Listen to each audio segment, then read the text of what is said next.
My name is Elise, I'm 34, and I haven't said this out loud, not even to myself, really, but I think I've started disappearing. Not in a dramatic, movie scene kind of way. No slammed doors, no affairs, no screaming into the void. It's quieter than that. It's the kind of vanishing that happens while you're still brushing your teeth next to someone, still folding their t-shirts, still kissing them goodnight. You don't know when it started, just that one day, you're watching them eat dinner across from you, and you realize you've become someone even you wouldn't recognize. But I let it happen. That's what kills me. And maybe that's why the way he held me last night, it broke something open. You know the kind of hug that's more than a hug? Not just arms wrapping around you, but this grip, this desperate, almost childlike refusal to let go?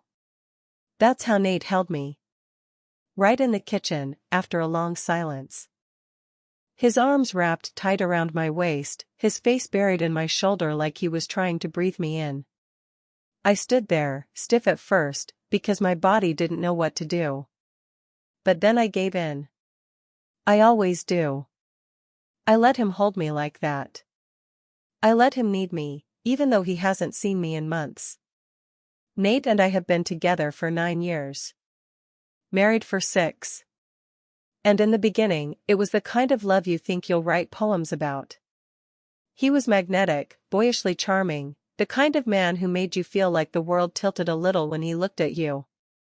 We used to flirt across crowded rooms, laugh into each other's mouths, touch each other like we were still new. The mornings were my favorite, when I'd wake to the weight of his arm around my waist, his breath against my neck, and that lazy, sleepy pull into his chest. Those were the moments that felt like safety. Like warmth and promise. And maybe that's what makes this so painful now, that I know what it used to be. I still remember the first time the kiss felt different. It wasn't even a fight. He'd just gotten home late from work, some emergency with the closing schedule, and I'd already eaten alone. When he leaned in to kiss me, I turned my face too late, so his lips caught my cheek instead. We both smiled awkwardly like it was nothing, but inside, it clanged. That was months ago. Now, I can't remember the last time he touched me with intention. We still kiss, still cuddle sometimes, but it's mechanical. Like we're performing the idea of intimacy instead of actually living it. I lie next to him and sometimes I feel like I'm trying to be soft enough, small enough, quiet enough, so I don't ruin whatever fragile truce we've built. I wonder if he notices I flinch when he runs his hand down my back. Not because I don't want him to, but because I don't want to feel nothing when he does. Sometimes I think we're both trying not to say it. That we're not okay. But last night, that hug, it was different. He didn't say anything, just pulled me to him like he'd collapse if I walked away. And for a second, I felt like the woman he used to undress with his eyes. Like he needed me in a way he couldn't explain. And I let him. But standing there, locked in his arms, I couldn't help but wonder, was this an apology he didn't know how to make? Or just a memory of who we used to be, reaching out one last time? The moment I knew something had changed? It wasn't when the kisses started to feel polite. It wasn't when the sex turned sparse and awkward. It was when I realized I was starting to lie to myself about how much that hug meant to me. And how much it shouldn't have. Nate is a firefighter. People love to romanticize that, the uniform, the courage, the long hours that make you miss them just enough to crave them. But they don't talk about the silence that comes home with him. The weight he doesn't know how to put down, so he drops it all over our marriage instead. He saves strangers, but he won't talk to me about a single damn thing that matters. I used to admire it, his ability to stay calm when everything was chaos. But lately, I wonder if he's just used to living in fire so much that warmth feels too soft. Like he doesn't trust anything that doesn't burn. And that includes me. We had dinner last Thursday. Nothing special, spaghetti, a bottle of red I opened to try to feel like we were adults who still dated each other. I spent the whole afternoon making a playlist, lighting candles, hoping maybe he'd feel something other than exhaustion. He walked in, kicked off his boots, kissed my forehead without even really looking at me, and said, "Smells amazing." "You're amazing." I smiled. I wanted to believe it. But as we ate, he mostly stared at his phone, answering texts from his lieutenant, some incident with a burn victim who wasn't doing well. I understood. I always do. I asked him if he was okay. He said, "Yeah, just tired." "Can we not talk about work?" So we didn't. But we didn't talk about anything else either. Later, when I was rinsing off dishes, he came up behind me and wrapped his arms around my waist. His lips brushed my neck, just behind my ear. The kind of kiss that used to make me melt. But this time I froze. It felt off. Like skipping to the end of a story I hadn't even started reading. I turned around and said, as gently as I could, "Can we just sit for a minute first?" His smile faltered. Did I do something wrong? No, I lied. I'm just not there yet. He nodded, pulled back. But I could feel him shutting down. His eyes lowered, his body moved away just enough to signal something had shifted, again. That's the thing with Nate.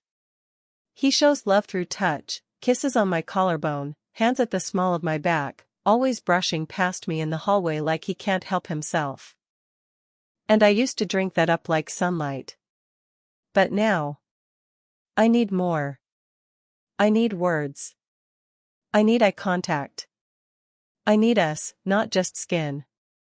But when I try to explain that, he hears it like rejection. Like I'm denying him something he's offering in good faith. The next morning, I found him folding the laundry, his way of apologizing. He folded my pajama top wrong and I corrected him, and the air between us got thick. He said, "I'm trying, Elise. I don't know what you want from me anymore." And I wanted to say, "I want you to ask me how I've been feeling. I want you to stop assuming sex will fix everything. I want to feel like we're still friends, not just people keeping the house running until we collapse into bed. I want you to miss me even when I'm right in front of you." But I didn't. I just said, "I know you're trying," and walked away.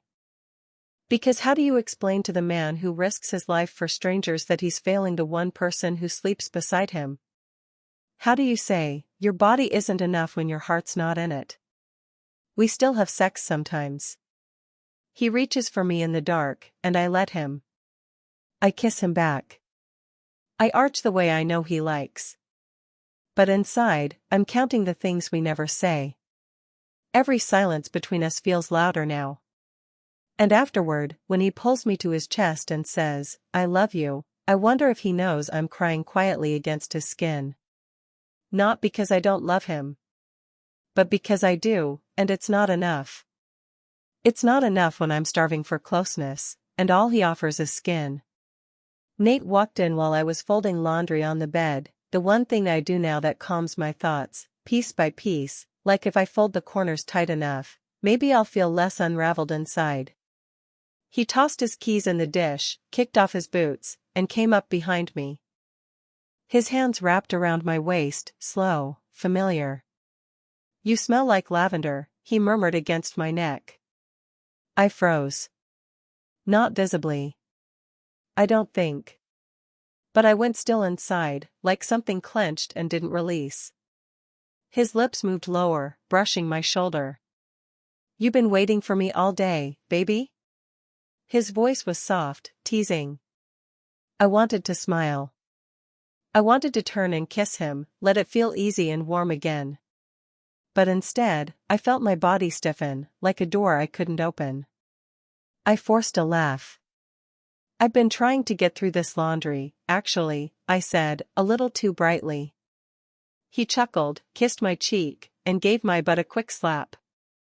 "Well, don't wear yourself out," he said, walking toward the bathroom. I stood there, the pile of socks in my hand trembling slightly. It wasn't the slap. It wasn't even the timing. It was me. Or maybe it was us. Later that night, we watched a movie. Or rather, we stared at the TV. Nate pulled me onto his lap, his hands wandering automatically under the hem of my shirt. It used to thrill me, the way he'd absent-mindedly trace my spine or let his fingers dip below my waistband just enough to send a message. But now, I couldn't focus on the film or on him. I just sat there, every muscle aware of where he was touching me, wondering if I was supposed to respond. Was I cold? Was I making him feel unwanted again? I shifted, subtly. His hand stilled. "You okay?" he asked. "Yeah," I said, not looking at him. "Just tired." He didn't push. He never does now. That almost makes it worse, the way he pulls back so quickly, like he's afraid to make it worse. Eventually, he kissed the top of my head and said, "I love this time with you, you know? Even when we're doing nothing." I nodded. Me too. But my throat was tight. I wanted to mean it. I wanted to be present in that moment, to let myself melt into his lap like I used to. But all I could think was, when did this start feeling like a transaction? We went to bed quietly. He turned off the lamp, slid under the blanket, and reached for me. I let him spoon me, his chest against my back, his hand instinctively brushing the curve of my hip. I stayed still. Awake. Listening to his breathing. His hand moved lower, fingers exploring. Testing. I didn't stop him, not with words. But my body didn't respond. And I think he noticed. He kissed my shoulder, lingering. "You sure you're okay?" "Just tired," I whispered again. It was my safest lie. He sighed and pulled me closer, trying to be gentle. Trying not to make it about sex, I think. But it always ends there somehow. Not violently.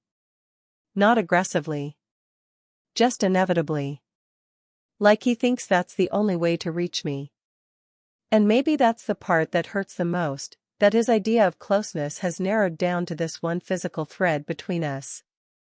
And I'm clinging to the fraying ends of something much deeper. In the dark, I stared at the ceiling, his breath warm on my neck. And the thought came again, loud and quiet all at once, why does everything have to turn into sex? It started with grilled chicken. We were having dinner on the patio, the string lights flickering above us like they were holding on to summer longer than we were. Nate had grilled, like he always did when he wanted to show effort. He'd even opened a second bottle of wine and played the playlist I made last month, the one he'd ignored the night I first put it on. He was trying. And I saw it. That's what made it worse. "So, I was thinking," he said between bites. "What if we took a weekend up north? Just you and me. No phones. I can get the time off." I looked up, my fork paused midair. "What brought that on?" He shrugged. "I don't know.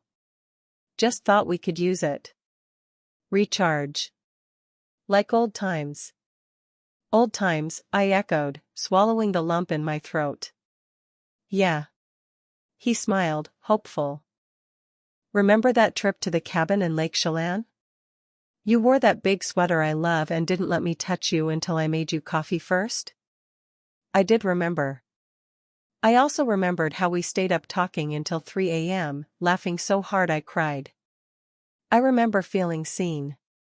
Wanted, not just desired. Desired because I was seen. But that version of us felt like two people I didn't know anymore. "That was 5 years ago, Nate," I said too sharply.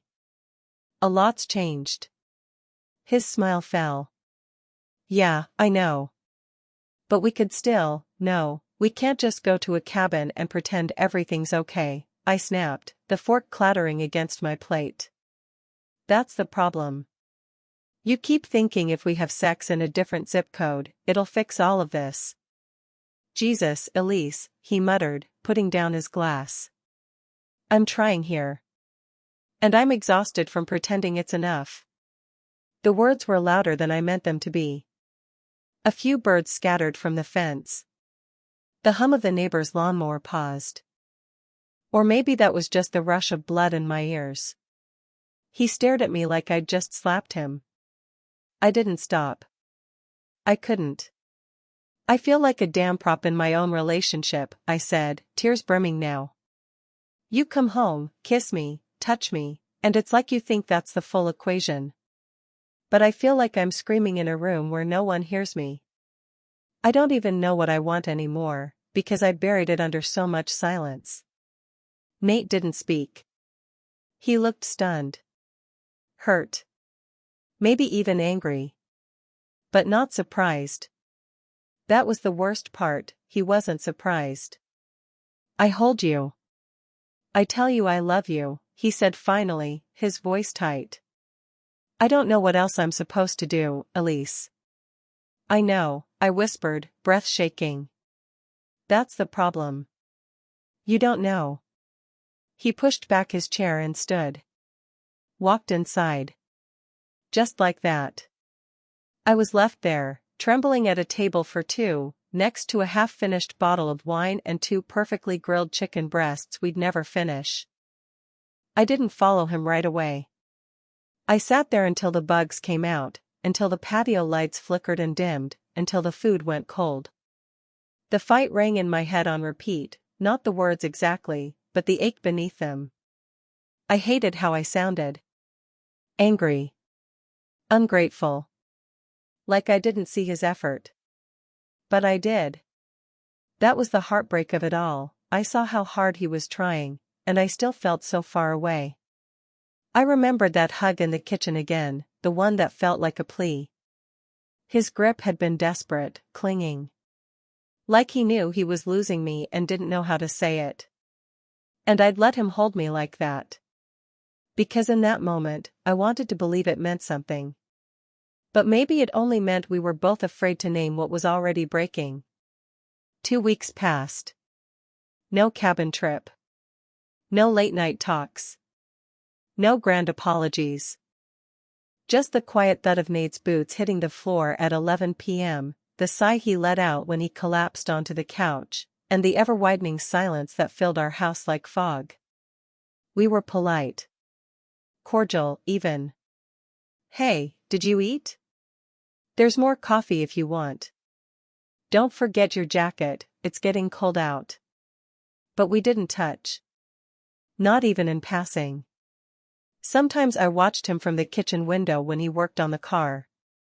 He'd wipe the sweat off his brow with the back of his hand, jaw clenched, like he was fighting something he didn't have the words for.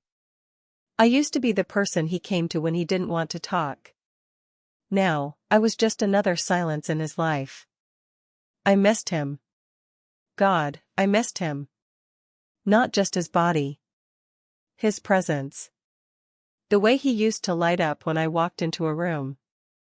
The way he used to run his thumb over my knuckles when we held hands, like he was memorizing every ridge and groove.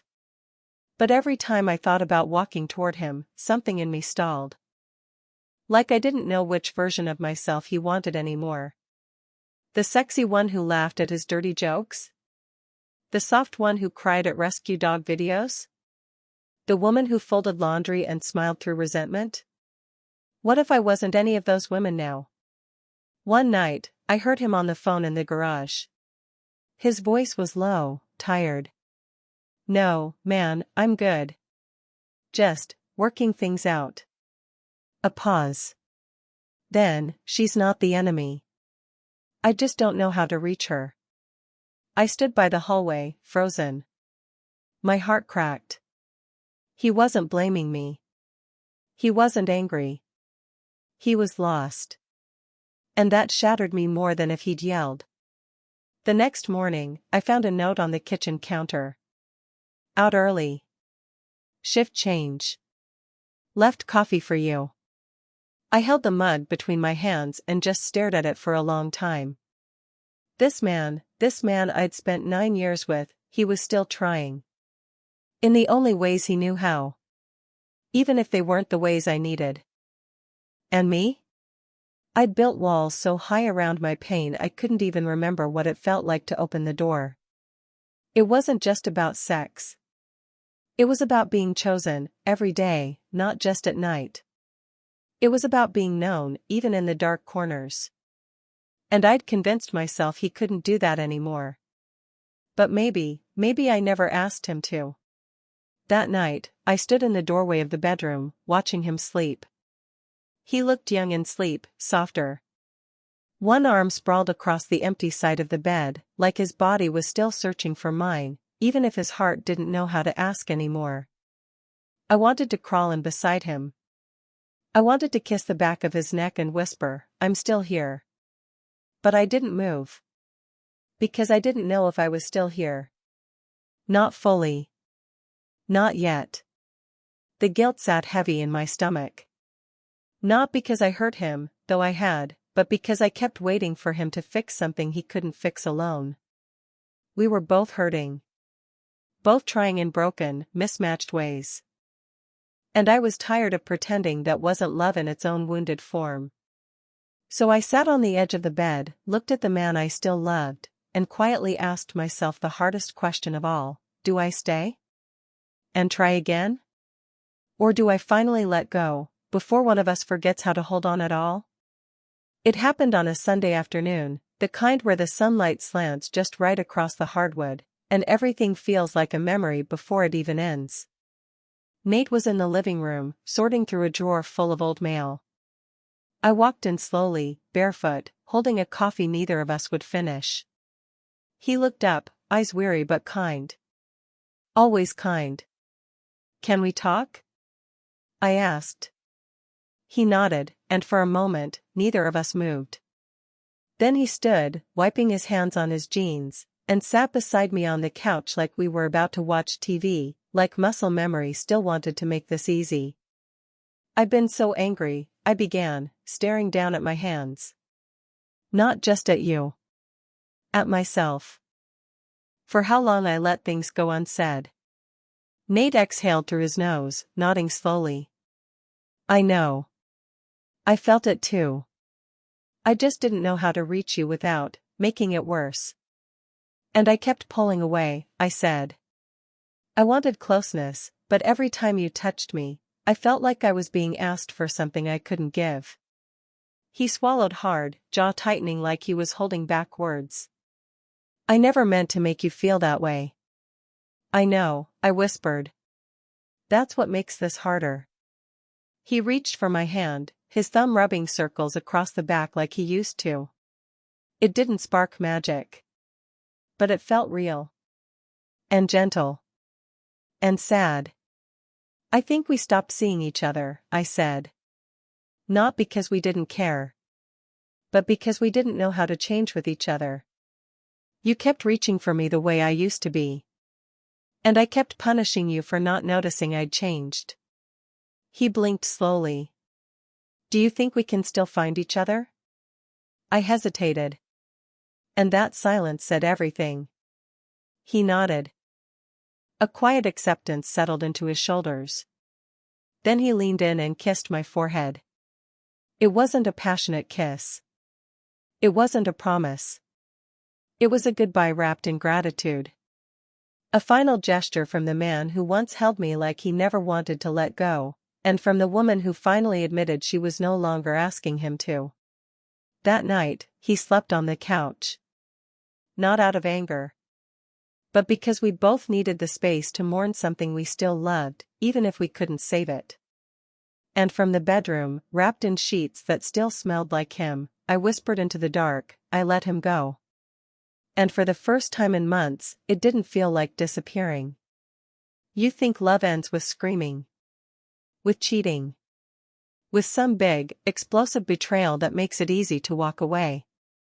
But it doesn't. Not always. Sometimes love ends in a hug that lingers too long. In a kiss that lands on the forehead instead of the mouth. Sometimes it ends while you're still folding laundry together. Still watching TV in silence. Still sharing a bed. That's the version no one warned you about. The slow kind. The kind that leaves no scars, just a dull ache, and 100 memories that won't stop playing in your head. I used to think if someone held you tightly enough, it meant they'd never let you go. But the truth is, people can hold on out of habit. Out of fear. Out of a desperate attempt to go back to what once felt right. And sometimes, the bravest thing you can do is let them. Let them hold you one last time. Let yourself feel it. And then, let go. What I learned. God, where do I even start? I learned that intimacy is more than touch. It's being seen. It's knowing someone is watching the way your shoulders sag at the end of the day and asking why. It's knowing the difference between being wanted and being understood, and realizing how easy it is to confuse the two when you're lonely. I learned that I can say no. Not out of rejection, but out of self-respect. That I can love someone and still leave the room when I don't feel safe in it anymore. That silence isn't always peace. And sex isn't always closeness. I learned how easy it is to become invisible inside a relationship, even when someone's touching you every night. And I learned that missing someone doesn't mean you made the wrong choice. It just means you had something worth grieving. I still love him. I do. That's not a line I say for sympathy, it's just the truth. I love the way Nate made me laugh in grocery store aisles. I love how he once waited outside my yoga class in the pouring rain with hot chocolate and an apology he didn't even need to make. I love the version of me I used to be around him, light, open, playful. But I also love the woman I am now. The one who knows how to ask for more. The one who doesn't flinch at her own needs. The one who knows that love without listening is just longing. There was no dramatic ending to us. Just a quiet one. And honestly, that's what made it harder. No villain. No affair. No final blow. Just two people who stopped growing in the same direction. Two people who kept reaching for each other using the language of the past, while the present sat aching between them. Sometimes I think about that hug in the kitchen. The way his arms wrapped around me like he was trying to anchor himself to something slipping away. And the way I stood there, letting it happen, knowing it meant more to him than it did to me, and not knowing if that made me cruel or just honest. That was the moment, really. That was when I knew. He was holding me like he didn't want to let go. And I let him. Because I needed to feel wanted one last time. Because I needed to remember what closeness felt like, even if it was temporary. Because I was already halfway gone. We still talk sometimes. It's civil. Kind, even. But the edge is gone. We don't belong to each other anymore. And that's okay. He's finding his own way. And so am I. If you're listening to this and you're in that place, the in-between, the aching space where love still lives but doesn't feel like home, I want to tell you something: you're not broken for wanting more. You're not selfish for needing to feel seen, not just touched. And you're not unlovable just because someone stopped recognizing the shape of your heart. Sometimes letting go is the most loving thing you can do, for them and for yourself. And sometimes, being held isn't enough. Sometimes, it's the thing that tells you it's time to leave.